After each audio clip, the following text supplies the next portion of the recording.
Ama tatu sa tala malie le po na po i le faiatu le tumu o le atu nuu mai la tu te lango ina.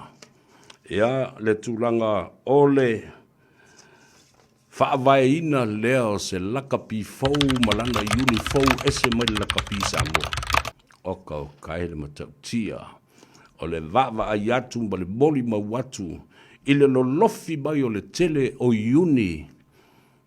Ale atu tu ato se ivana ngā ia la yuni le ila wari i tonu le lakapi Samoa tuai. Wa fiu e faiatu so ia sole o ia malo lo. Mau ese mai lakapi. Mea leo te faiatu. Faalogo i le malo. Wa uba foi tausanga sa faalogo i atu le epa la tauia.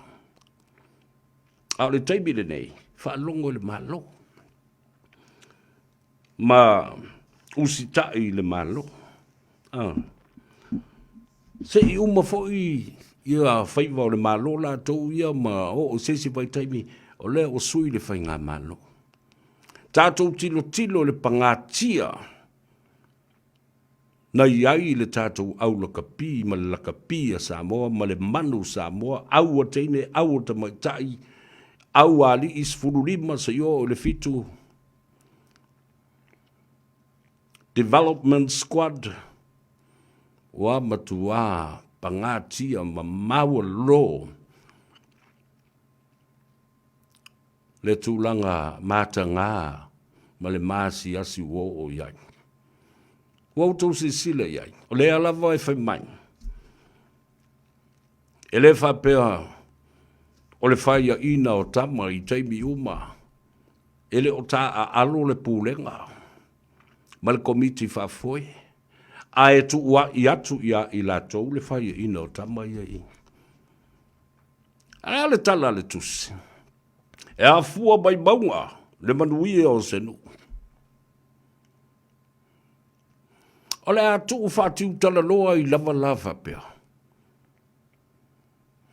A whapea o se independent entity, ale malo, po o le atunu. Ai o a tau mawhai, le malo e whasoso ni atu matu watulo na tau au, a wafo ina o i la tau leo le i tu tino e tu ina atu le tele o tupe. E wha ngā i o i la kapi. A whai o la o le wha vai. E le ma whai o na apa atu e le malo. O le a la le mea o le a sana umi ai. Ai le teu le wha vai. Wha uru fale mata upu. E te tau o na ngā lulu e wha atasi ai. Ma le malo.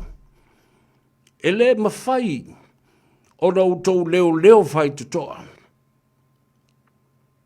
You can't be gatekeepers of this organization.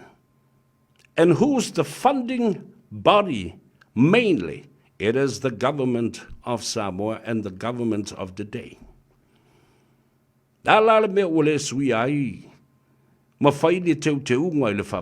Why haven't you re-amended some provisions of that constitution? Au tau sila fo iai tasi lea mata upu e mafua i le vevesi ma le pisa. Wa tō mai le whawai o le HRPP o le vaenga whau whai. Whai ai le whawai lea o le lakapi Samoa. Le ala whai le nai le ma whai ai o na whina watu e sui taitai o le HRPP. Le ngai tutusa le le whawai le o ma le mea lea walote ai le whawai. And they have politicized Lakapi Samoa for so long. Listen carefully. Whaila ua manatu e fia ngā lulu e whatasi ma le malo. Why not re-amend or amend some of the provisions in this constitution? Why not? Because you don't want to. Simple as that. Tau te le mana na o ai. Tau te mana na o i whai pēr, lewa pēr na o auto. And then, yes, of course, New Lakapi Uni a Samoa was launched last night. Yo, e wai ua na whai le bea le sa whinau tuai le malo. Whinau mai Tuilaepa se e tuangalu.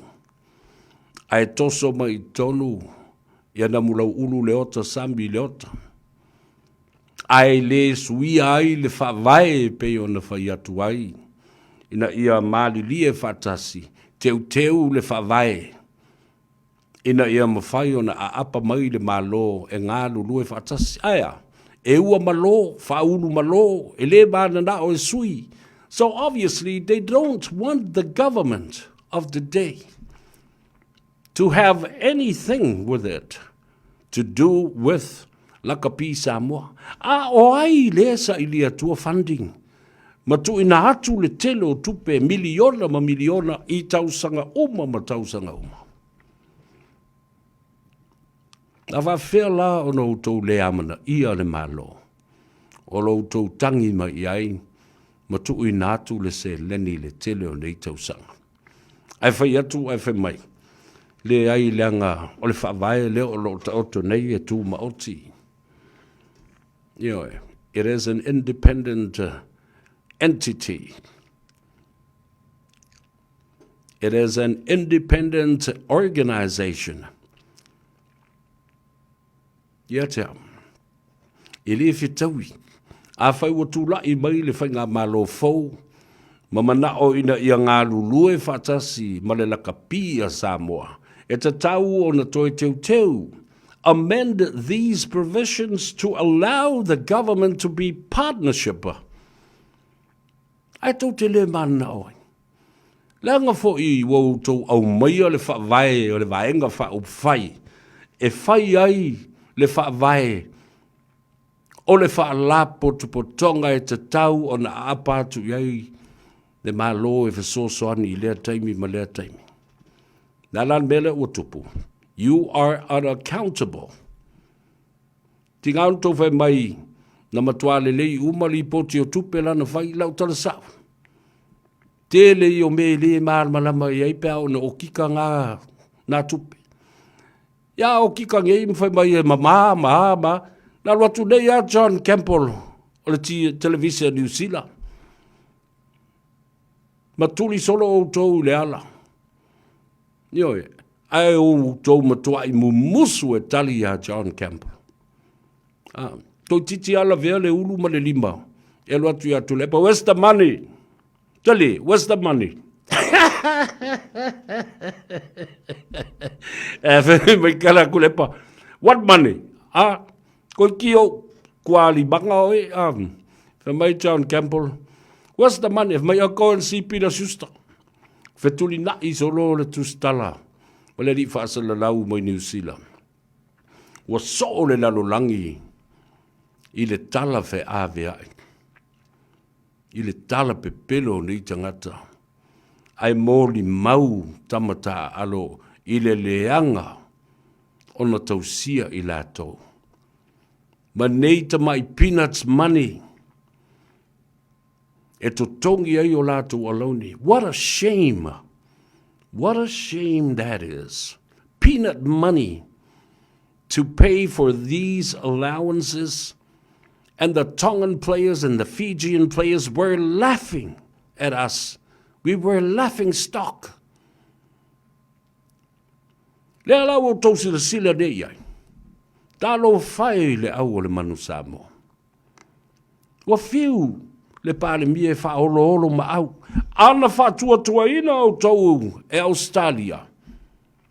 E whi au mai o tau te atu. Tu sa o tuale dimas full miliona I a tau.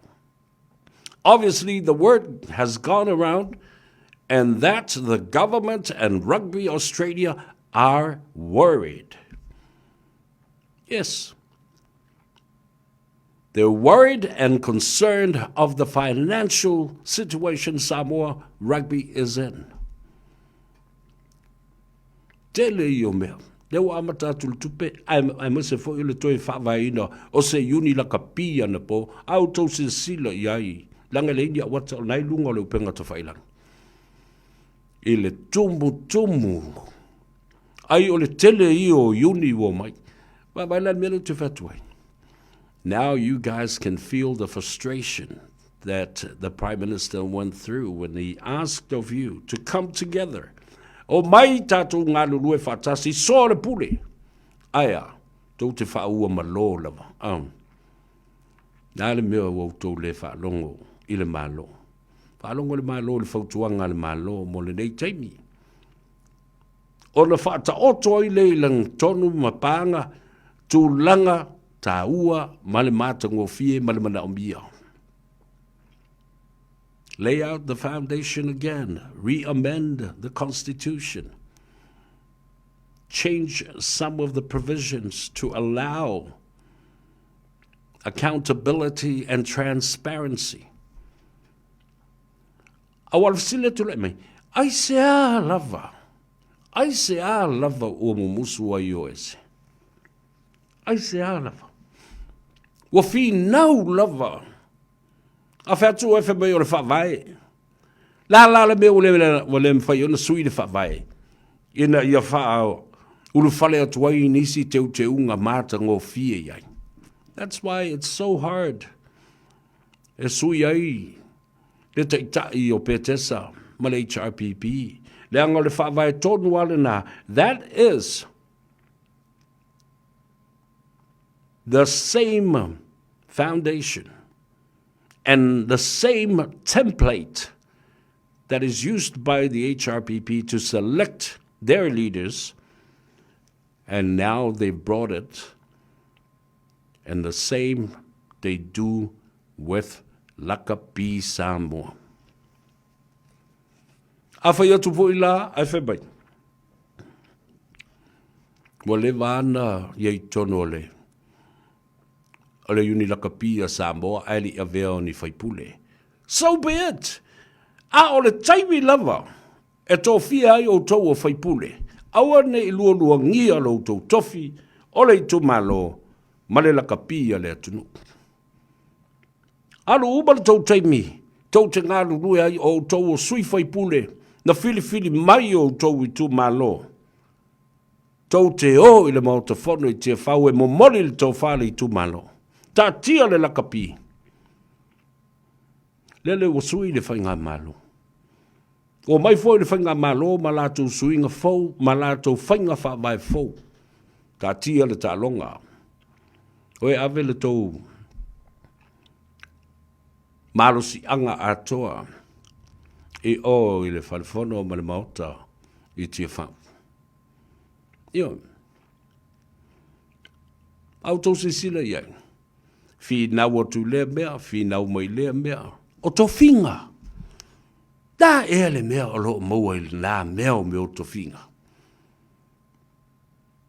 O le fio ese ma to finga o le Lakapi, le fio ese ma to finga o le tai fono, o le fono whawai. What is it? What's the matter with you guys? Se mea le tau ainga. Ni tofi o le tau ainga.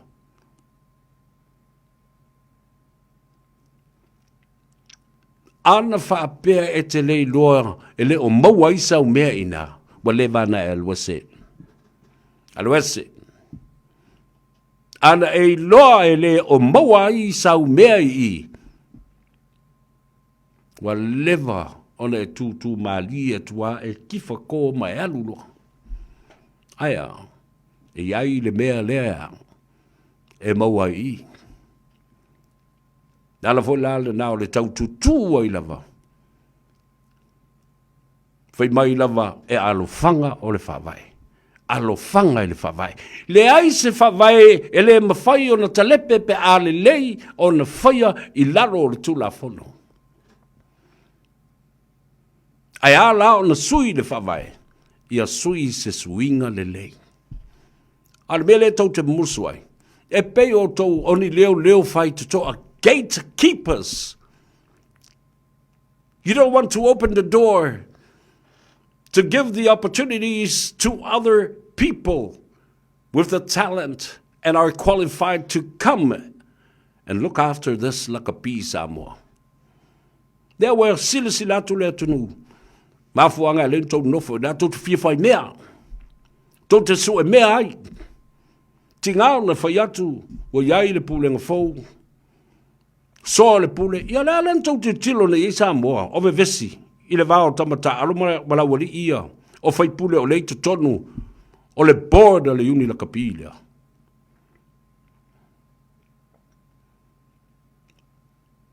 O tau se sila la ie. Ale mea na ua tupu. Ai ano o le taimi o Tuilaepa. E le ai masisi. Because he ruled with the majority at the time. That's why. The template, the same template, lea wa leo of sitting here, the leadership of HRPP, wamatuabu musu lava. Eo ese foi ma teitai, ma le teitai ngā le hero pipi. Mea le nā wā laio na whaingata. O tosi sila foi wā mata o na solo ese atu le lango lango. Eo foi isi fai pule lava e to sfurma le to whāle o lo iai tonu i. O tosi la fia le lei, wa leo atu isi i fono e toi fai. Ua fisilingia lava fo i tangata o le pati lava la tau ia le teita inga Tuilaepa. Lua fai ngā palota te tele e le toi fo i mai. Me whala nā leino ufai atu i le media la wali ia. Propaganda media la wali ia. Ana o tau popoto ma o tau i loa tau ave se campaign ma momoli le savali a Tuilaepa ma le hero pipi ma i la tau e lango lango. Wa leva na toi fo i mai. Ale wa lua palota te tele. You were failing and you failed miserably to be able to convince the voters to reinstate HRPP and Tuilaepa and his leadership. You failed. Lasanga faiatu ala, I failed, I faia. Unable to convince because it all comes down to this. O le tangata palota. O le finangalo tangata palota. Yo tosi sila le tolu se fulubun tupu o sui. O le whatutua i le atua Samoa. Ma le sifuru ma le wha. Ana tau feo lolo se manu. E tai tutusa. Whainu mera. Tua te lea le cap. Tau te whiu fwoi lai. Toi tala noa o tau ia tangata. Whaasala lau ia. Propaganda ma lau tau whaaleanga ia Tuilaepa. Nā o le tau vā lava le nā o oe lisi tangata na le tau tala noa. A le tau a propaganda media. But you are not able to convince the thinking mind and the mindset of the voter. O le tangata palota. You can't, because you don't know how. Unqualified. Just as Tuilaepa said, Lei masisi o tau, I to tono le pati, le nei ma le vangfa. We simply put it that way. Simplifying the statement is that do te vale a uma, le masisi o koe anga vaa. E mawhainga sawe, ko lengi whakaikai.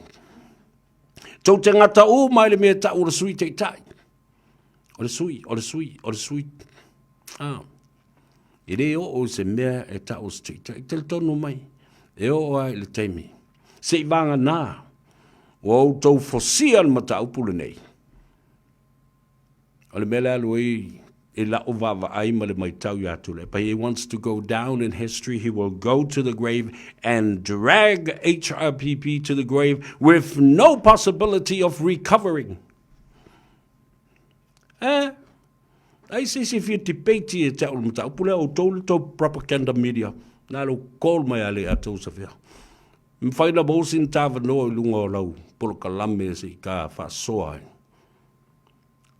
Sure, brother. Nā le tau te mawai fo iai. Ma numera nā le atou sa fia. O lua tasi, lua iwa wha, fitu iwa, lua fitu. Po o lalo o le mātou. Secretary ma mātou. Autu stala lai le lo.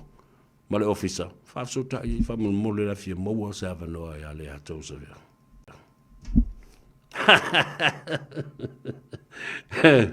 Mai sauta pena.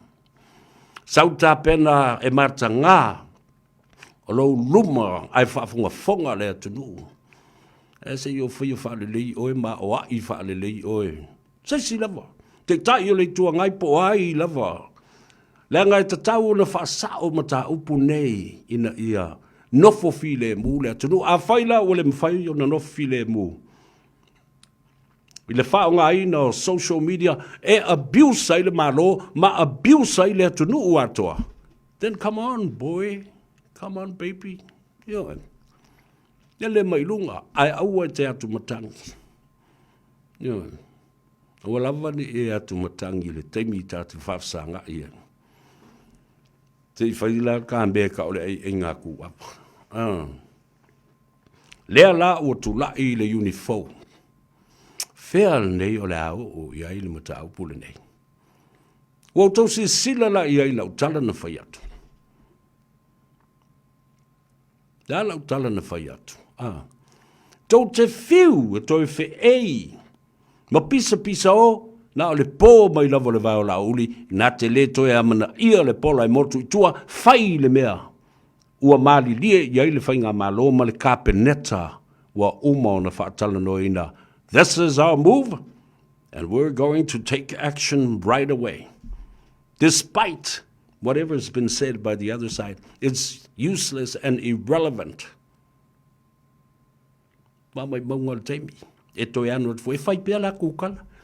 The voters are the most important people. Tangata, palota. Wai tau te fiu wai whai tau tala nā. Whau whai. O lau tau pāti ma le vang whau whai. A le ma whai o nau tau mi milo ina. Ma whaolo olo ma au ma momoli le tau wha ina i au fale i le loto le tangata palota. E zero le mea tau te mo. E wha moa a ato wha pene o le pato le mea tau te mo. Ma le fua o lea.